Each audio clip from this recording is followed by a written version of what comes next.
السلام عليكم ورحمة الله وبركاته.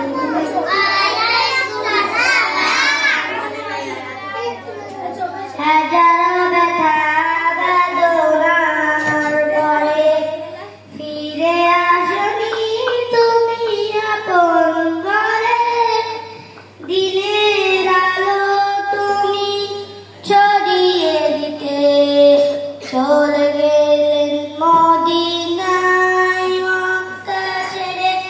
হে রাসূল তোমাকে বলি আমি কেমন করে, হে রাসূল তোমাকে বলি আমি কেমন করে।